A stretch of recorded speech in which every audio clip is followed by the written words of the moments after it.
Hello guys, welcome to all of you on our YouTube channel or website. Don't waste your time to check your Steno script one by one for each error. Use our website www.stenoforall.com with auto checking facility or much more. All candidates are ready to write at a speed of 160 words per minute. This is our first dictation. All are ready to write? Now, sir, honorable members will recall that the bill was introduced in the House of the People on the 2nd September 2006. It has had a long history and, in one form or another, it has been before the public since the end of 1949. In the statement of objects and reasons, the various stages through which the bill has passed since 1946 have been summarized, and I need not recapitulate on this occasion the circumstances in which the then Government of India took the decision in early 1946 to initiate an inquiry into the reform of our company law.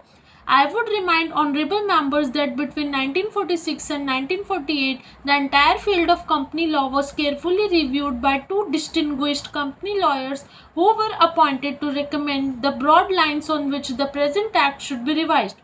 The recommendations were examined in the then Ministry of Commerce, and certain tentative departmental views which emerged were circulated in a comprehensive memorandum to all recognized trade and industrial associations, bar associations, the high courts and the state governments.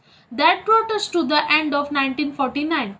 Many representations on this memorandum were duly received from chambers of commerce, trade and industrial associations, state governments and general public. At the end of 2000, the Government of India appointed a committee under the chairmanship of Shri Bhabha to go into the entire question of the revision of the Companies Act, with particular reference to its bearing on the development of trade and industry in this country. This committee examined a large number of witnesses in many parts of the country and submitted its report in March 2002.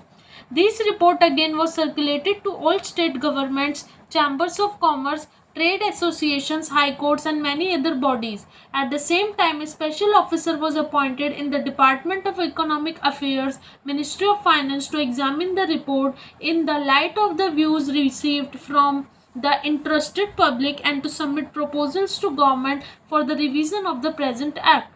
The bill now before the House is based largely on the recommendations of the Company Law Committee, modified in a few particulars.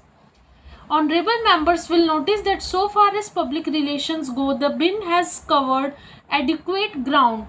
In a measure like the Companies Bill, however, which covers the entire field of the operation of joint stock companies, the limits of consultation and discussion can never be exhausted. And I would like to inform honorable members that although the bill was introduced in Parliament over 7 months ago, our officers have been engaged throughout this period in further studies and informal discussions with the interests concerned, and on occasions I have also participated in such discussions. I have also given some further thought to some of the issues arising out of the bill, and I propose the appropriate stage to bring before the Select Committee any changes in the provisions of the bill which seem to me be worthy of consideration in the light of this further examination. Though honorable members would have noticed that the bill contains 6 clauses and 12 schedules, I think it is probably of the longest legislative measures in recent legislative history, but its size might be regarded as misleading unless I make a few comments. The bill is both, one must remember, a consolidating and amending measure. As mentioned in the statement of objects and reasons, this is the first opportunity which has occurred since 1923 for the consolidation of the Companies Act. Advantage has been taken of this opportunity to redraft several long and complicated sections in the present act which have been split up into a large number of clauses. This is the largest single factor accountable for the increase in the number of clauses in the bill. New clauses embodying substantial changes in the present law would hardly constitute more than a small fraction of the bill. I would also draw attention to the structural changes in the bill to which a reference has been made in the statement of objects and reasons. The redraft of the bill and the rearrangement of the existing chapters in the Companies Act in a more logical order have, I think, resulted in a noticeable improvement in the form of the bill, and I hope will facilitate better understanding and appreciation of the scheme. I wish that the act which came into effect long ago was implemented properly.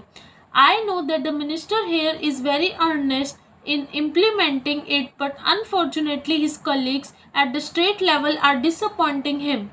Unfortunately, no steps have been taken for trimming or toning up in the administration at the state level and at the district levels.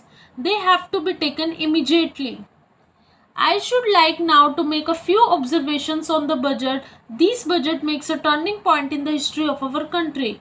It is no use attempting, as some of my friends have done, either to deprecate the budget very strongly or to suggest that we are not witnessing a new revolution in our methods of fiscal training and technique.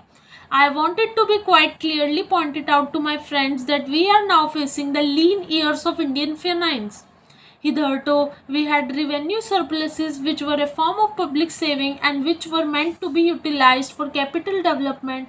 Hereafter, this form of revenue surplus would not be available. We have therefore to find out ways and means of implementing our great program of national reconstruction at minimum cost.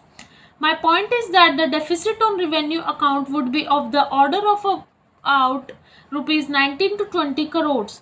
Here, let me point out that I do not agree with those of my friends in the finance department who have attempted to suggest that rupees 9 or 18 crores which are obtained from Pakistan should be put to the revenue side of the budget. They are to be put on the capital side, but that does not seriously alter the trend of my argument. What I am suggesting is that we would have to be prepared for a deficit of a much higher order even on the revenue side.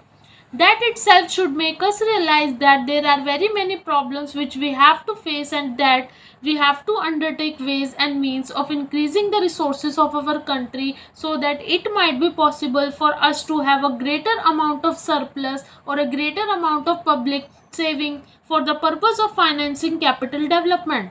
The finance minister is in the course of his speech, Mr. Deputy Minister pointed out that the deficits during the past 2 years were of the order of rupees 83 crores. I venture humbly to disagree with him because I feel that when we are taking of deficits, we must take into account the overall deficit incurred by central government, and that would be the order of rupees 200 crores. During the years of relatively light expenditure, we had a shortfall of about rupees 200 crores. Undoubtedly, now when we are going to might have a very great amount of expenditure, greater amount of deficit, and we would have to find out ways and means of trying to meet our capital expenditure. Some members have pointed out that the deficit financing is good, others have pointed out that it is poison. One honorable member who preceded me pointed out that it could be taken like a tonic.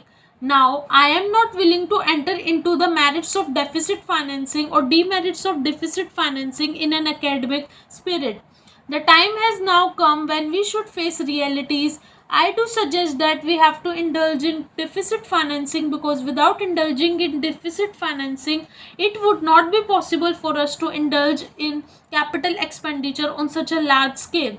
But when we are talking of the scope of deficit financing, I would like to place before the House and the Finance Minister the two great limitations which face us. The first limitation that faces us is that concerning the internal price level. The Finance Minister referred to the cost of living. He said that he was going to keep a watch over the cost of living so that it may not shoot up within a short period and make a mess of the plans of capital development. But there is another limitation which has also to be borne in mind, a limitation which has not received as much notice as it should have done in all the discussions that have taken place on deficit financing. That limitation is the external limitation or the limitation which arises on account of our balance of payments position. I think this is as important, Mr. Deputy Speaker, as the internal price level, and I should like to elaborate that particular point a bit more because I feel that a time will shortly arrive when we might have either to reconsider our policy or might even have to leave the Sterling Club of which we are a member. The second serious limitation is as serious as the first. What would be the consequences of deficit financing on our balance of payments?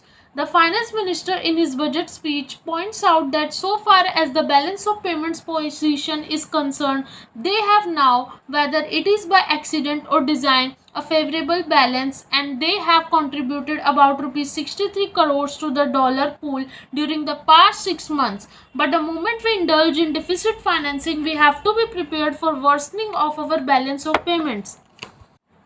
This